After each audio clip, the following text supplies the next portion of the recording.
Welcome to the second part of our webinar series. This one you don't want to miss. We're talking about PPOs and how they don't just affect fees, they painfully reshape how your entire practice operates and have a direct effect on your personality, your stamina, your mood, your relationships, so many facets, not only your office life, but your personal one as well.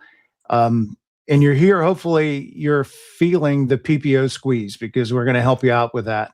And it's the PPO squeeze of capped fees with rising overhead, the loss of control over those fees, the relentless volume that you have. And ultimately, this leads to why most people feel the pain. It's from the burnout. It's faster than it ever has been before. It's for the owners and the teams. So if you're tired of working for the insurance companies and not your patients, you've come to the right place. I want you to sit back and learn today how you can take control back of your future. Join me and Lori Bernardo as we speak down the real cost of PPOs and how today's dental leaders are breaking out of the in-network trap.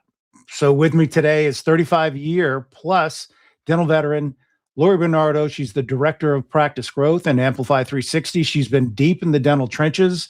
Now she helps the owners dig out of those trenches. Hey there, Lori. How are you doing? I'm doing great, Frank. It's really fun to be here with you today. I'm excited to talk about this topic. So this is a road you've been down before. You've been in it and you've helped dentists and teams dig out of it. And it's basically a PPO trap. And tell us more the overall view of the reality of the PPO trap. I guess if you're a young dentist and you're working for a corporation, you really don't have a say-so in those fees. If you go into ownership and you're still in those PPO, and you're a provider, you don't have control of those fees as well. So it kind of feels like you're being shackled and led from one fire to the other. Tell us the reality of what's happening with the PPOs, Lori. Yeah, Frank, you can't have this conversation without acknowledging the real emotion behind this. In my first part of my career, I was a dental hygienist, and I, been around dentists and dental hygienists and dental people my entire adult life. And every one of us, including you, when we were in school, I believe like clergy, we have a mission. Our mission is to care for people. We are put on this earth to care for people. And it's what led us into that. And so we have this dream in our educational process where we're going to come out, we're going to help the world, we're going to change people's lives, we're going to do the great things, and we're going to be independent. That's why we chose dentistry, right? Because you can be independent and run your own business. And that dream comes to a screeching halt when we enter into these PPO relationships. And listen, it's not, we can't cover all of it in 30 minutes, and I know that a lot of practices will start out in that world, but the reality of it is that you no longer work for yourself when you are in all these PPOs. You are actually it's like you're an employee of the insurance company. So what happened to that independence, right? So at the very core, I think that hurts people emotionally, right? I can't be in control of my own business. I shared this story about this experience I had a few weeks back. My husband and I went to a diner, right, a local diner. And we just wanted to have a simple meal, right? It was a late night. We just wanted to get a soup and sandwich, and we had our sandwich. We had our soup. At the end of the meal, the bill was presented with the tip for two of us. It was $62, and I realized that Pete, the owner of this diner, when his employees need higher salaries, when his services all go up, when his costs all go up, Pete can raise his fees. It's his decision. And so long as people are ready to walk in the door, they could charge whatever they want. And his restaurant was full, right? Because you can get a good meal there. That's a diner owner. He has that autonomy. Our dental professionals don't have that autonomy. We're in this. And that is a toxic environment to everything. So yeah, it's a big problem. And I see that happening, right? We see it. You live that world. I lived it so long that I got to the point where I said, I'm ready to drop every PPO here and today, but I'm better off listening to others who've been there. So I systematically dropped it off. Mhm. And I started at different levels of PPOs. How would you advise a practice? So say, rewind mine 20 years ago, I come home, I'm ready to drop them all. And Lori, you say, Frank, don't do that. Mhm. How would you go about dropping them? There's got to be a system, and there's got to be some things there. Because if I dropped them all on Monday and say it goes into effect, if I don't have things in place, a structure in place, then I'm opening the doors to pissed off patients and no profitability. So, Right.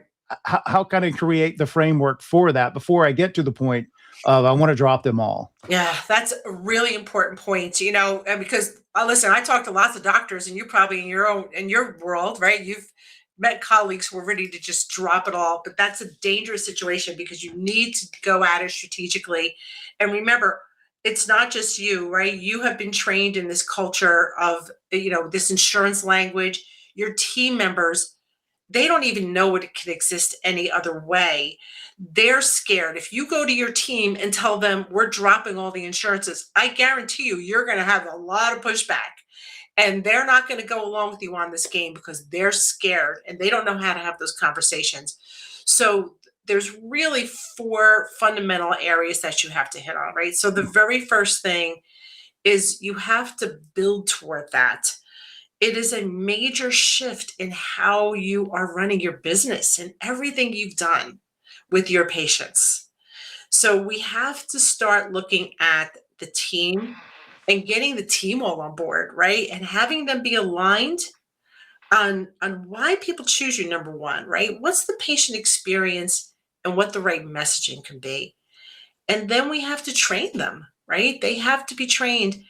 It's consistent language when you're getting ready to that, prepping the patients for what's to come and having it not be such a shock when you finally do pull out of their insurance plan, right? And doing that along the way, and then really having your team really be on board on why they choose your practice, right? And listen, they could go, I could throw a rock and hit 4 or 5 dental practices right outside my front door. They can go Yep. anywhere, right? Anybody will take their plan, but why did they choose you? Why do they stay? Why do they come back on a regular basis, right? All Right. those fundamental reasons we have to do that. So that has to be talked about. Now, I will say that when you come to this decision, this as a leader of your organization, as a CEO of your company, right, your dental practice, you have to make the decision to do this and you have to guide them and you have to bring them along. And then once you have that, you have to get consistent marketing in motion. And why is marketing so important? Because you absolutely have to start attracting a different kind of patient, a patient that's coming to you for all of those experiences, all those things that you and your team will identify as why we're so special, that they're going to choose you for the quality of care, not just because they get a free cleaning, right? Does that make sense? Right. That makes a lot of sense. You know what, Lori? I don't think a lot of dentists realize that you have to have the leadership in place to do this because you can say you're not going to take PPOs. Well, what are you going to substitute it with? And like Lori just said, you're going to substitute it with a culture in your practice that may not have been there before. You may have glimpses of it, but you can't really nourish it because you're on PPOs. You better have things in place, and leadership is a huge one. And there are a lot of leadership institutions in dental. I sought leadership training outside of dental because I think once you learn to do leadership, it transcends. Whether it's a restaurant, like you said, Lori, you, it's important to have that in place. The second, like you said, Lori, is the marketing. Your employees and your culture will be a lot of your marketing. So if you send things out there and said, we're the bomb, you better bring it Mhm. when patients come in. But let me tell you, Lori, and you're right, when they do come in and you deliver what you said, then it's an Yeah, experience like they cannot get with a PPO. absolutely. Yeah, You know, absolutely. Yeah. that is the aha moment where the dentist light bulb goes off and says, this is actually working. And it is a leap that you have to take. And if you trust that leap, let me tell you, the feeling is much better than leaving that day where you just wrote off, hundreds of dollars. There's a slide that we have here, Lori. I want to show you this real quick that I had in my practice, where fee for service crown's $1,500. Mm-hmm. Yours may vary. The PPO crown $900. Lori, explain to a dentist that doesn't understand the write-off principle and the profit principle, which is happening here, of what you can do, the power of being fee for service versus PPO, and just help me walk through this a bit. Yeah, it's amazing how many doctors I talk to. Frank, and I meet with clients, every day of the week. I'm talking to doctors all over this country, and I will ask them, quite frankly, I'll say, tell me what your collections are, and often they'll share they always share their collections, and then I'll ask, but now tell me what your actual production is. Now, some of them know it, and it's a painful conversation. Doctors will tell me, well, we collected $1 million, and gee, that sounds like an awful lot of money, right? Who wouldn't want to collect $1 million in a year? But when you look at production, they're doing 1.5, 1.6 million. That means they're writing off 30% of their work, right? That's real money. That's real money. Real money, right? And that's where does a profit live in your business? It lives at the bottom of your spreadsheet, your balance sheet, right? What you have left. Right. And this is, and then the other hand is, I get some practices that they've already just dropped all their fees down for what the average insurance company pays. And they'll say, no, I collect 100%. Like, no, you don't, because you've lowered your fees so that you don't have to do that write-off thing. Right. Right. So in reality, when you're doing that, I think this slide really says it, right? If you're in network, if you're at a network, your crown free is $1,500. By the time you hit your overhead, is another $600, right? So if your $1,500 crown is $600 in overhead, that's $1,100 in profit. But when you're in network and your PPO is only allowing you $900 for that crown, and your overhead is $600 for that crown, what are you walking away with? $300? It doesn't even pay for your time in your office that day. No. Right. It's painfully, you're working, you're working for the insurance company. Who won in this scenario? Exactly. I'd love to be an insurance company, not expose my books, charge you whatever, reimburse you whatever I want. So Lori, I'm at the stage where I want to analyze the PPOs to say, I come to you and say, I'm tired of it. I agree. Let's not drop all of them, but let's drop some. Where do we start? At the bottom of the barrel, at the least reimbursed, least amount of patients? What kind of impact would we have when we start dropping? Right. So it's funny, there'll always be, I'm okay with, XYZ insurance, but not so much with, with D insurance, right? So it's important to really analyze them. So we have to follow the numbers. It can't just go by gut, right? So we want to identify really the top PPOs by the volume and the friction, right? So we have to understand first what that looks like. And then we have to understand what that true collections is versus an on-paper production. And when you're looking at all these, it allows us to spot those plans that are capping your growth the most. And that is where we're going to want to start, right? Now, again, this does not happen right on day one. We've done all the work. It could take 6 months, right? Right. 3 months, depends on how motivated you and your team are to do this. And we've got that all in line. And that's what we use. So we're going to use the numbers to do this. And analyzing it and then doing it strategically is critical to the success of it. That's true. I've got another slide that I want to show that kind of complements this one. So I'm looking at the bottom of the barrel. We're cutting PPOs off, literally and figuratively. It's a joy to do. It's like breaking up with a bad employee. I call it an opportunity realignment, where you kind of feel a relief that person has another opportunity to explore. It's just not going to be in your office. Take that look with a PPO. It's not going to be you're not going to play in my sandbox, PPO. And I love it when you do this and you start to see the numbers like this.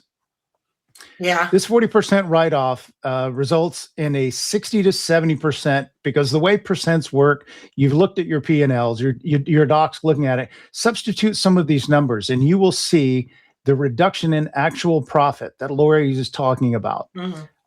And it is a slow, so don't get frustrated when you start to do this, because it is a process. The same way that you train for dental school, that you open your practice up, it's a process that takes time, and slowly it starts to do this. And when you start to see, I ran 2 different P&Ls actually, when I had PPOs and I had fee-for-service patients or ones on membership plans.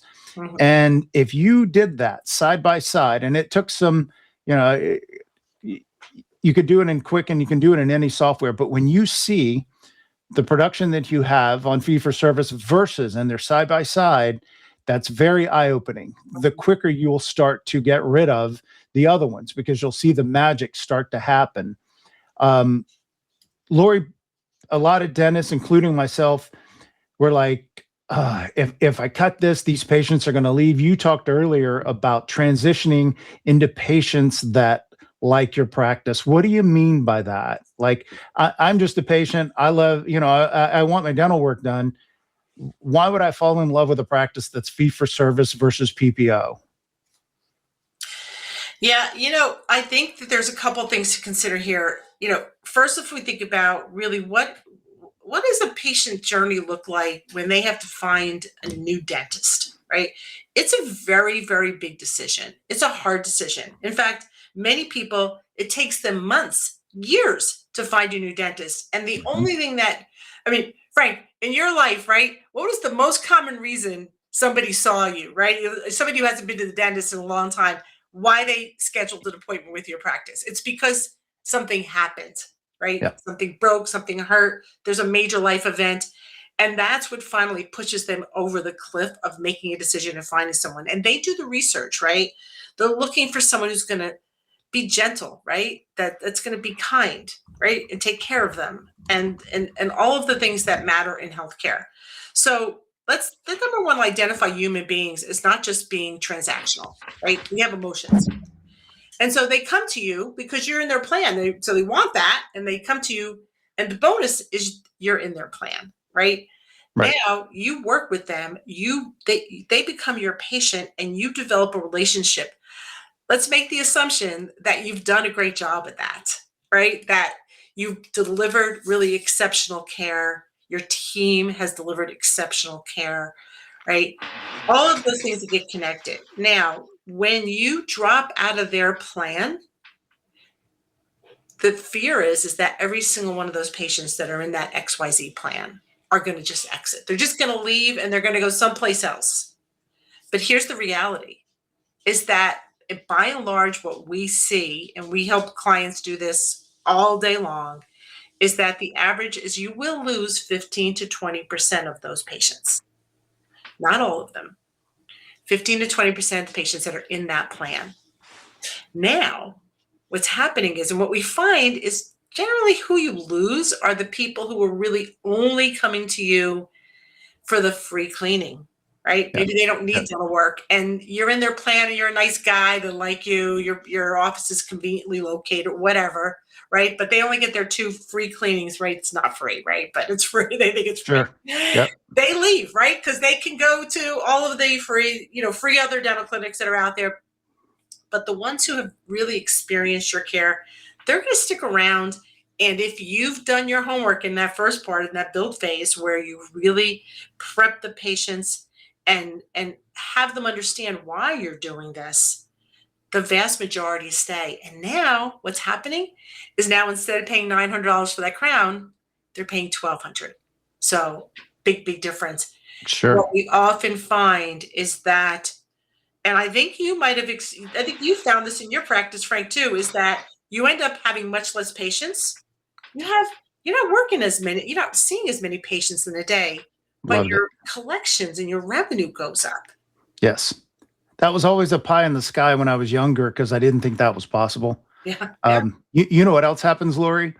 Some of your best marketing are those PPO offices that when your patients leave to go to their new provider, please, the good ones, welcome them back with open arms. Always leave the door open to the good ones Yeah. that you want back, because I didn't count it, but I'm estimating that about 50% of the ones that left over time came back for various reasons. They were nickel and dime. They had all these add-on expenses. Whereas fee for service, you can name your fee globally if you want. You can do whatever you want with it, and be done with it, rather than tacking on things. And patients do not like that. They will come back, and Lori, they'll pay the $1,200, and up front they'll say, "Yeah, would you like to pay for all of that now with a discount, or would you like to pay for when you leave?" But there's no more billing. There's no more. And if people want your service bad enough, I was always suspect. I was like, wait a minute, would they really do that?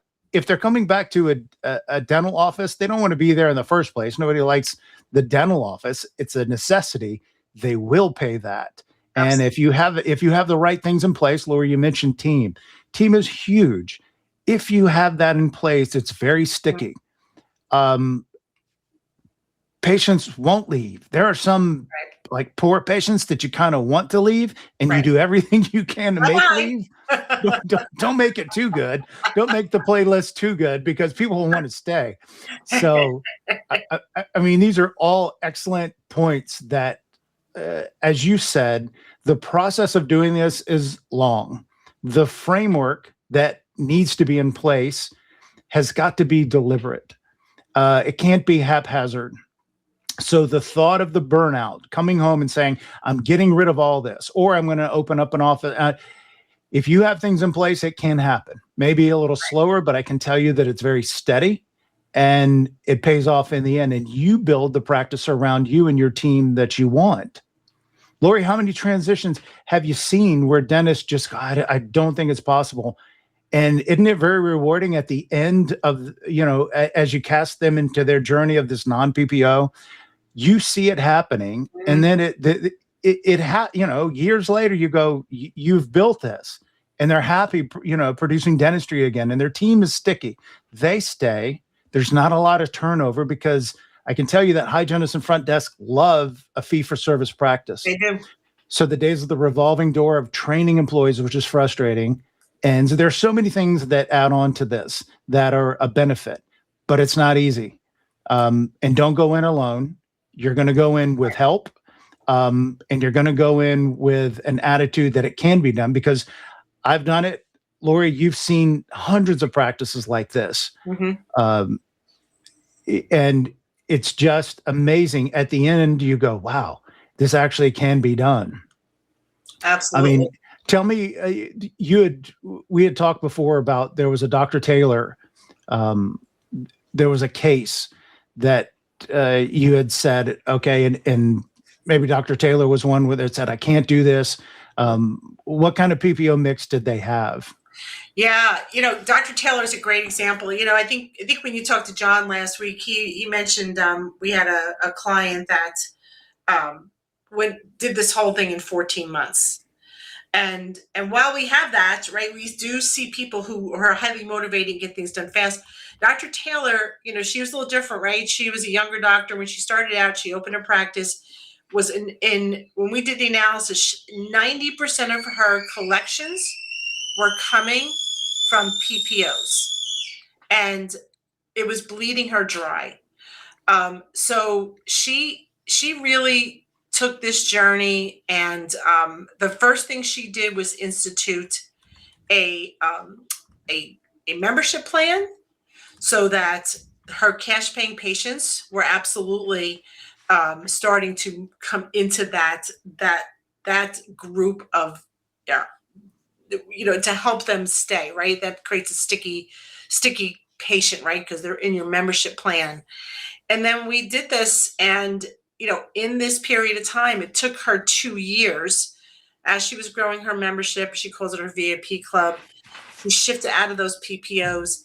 And, in the end of the day, what she has is she's now 100% fee for service. She's kept one insurance. There's a local insurance. She does first responders. It goes to first responders and police, and et cetera. So it's called the Eagle Insurance, I believe. But she's doubled her collections since she did this. Her net profit, right? So now you talked about profit versus collections, right? Right. So she doubled her collections, but her profit increased 4 times. And she expanded from a solo office to a 2-doctor practice. So, Dr. Taylor does not work a 4-day work week. She works 3 days, and she's doing the kind of dentistry she loves, and she's completely free, right? The patient Right. comes in, expresses Right. a need. She shares how she can help them fulfill that need, put that problem to rest.